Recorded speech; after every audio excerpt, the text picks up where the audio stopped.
Okay, so then after you've modeled with the students, locating the keywords, and they have a better understanding of the keywords and which text pattern they go with, you could then go into the assisted practice. And we're going to do that. I'm going to model that for you today, but with compare and contrast.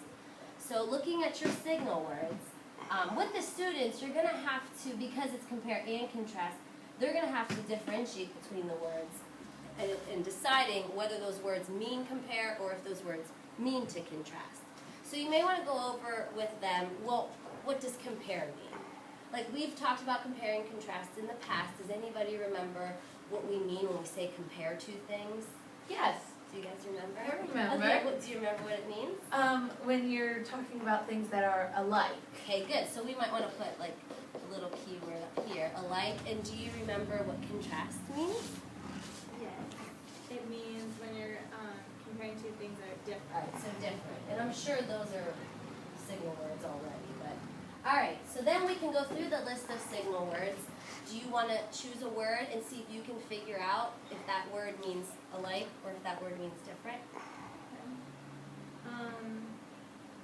Like however would be a contrast. All right, good. So then we would put however, their contrast. And you would do this with your students. Now, I'm having you just look at the list because you guys are already familiar with the words, but with your students, you might want to have these signal words in a sentence so that they can use the context clues to help them figure it out. Does that make sense? Mm-hmm. Okay. Do you want to do one? Would also be a compare. Yes. Good. All right, let's do one more, and then I'm going to let you guys come up with the right one. So another contrast would be on the other hand. On the other hand. Okay.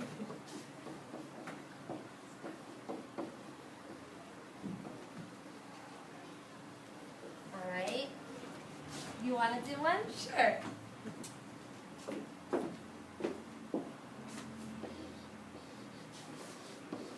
And this would be assisted because I started it with your help and then you're kind of taking over. Oh. Okay. Smart. Do you want to move it?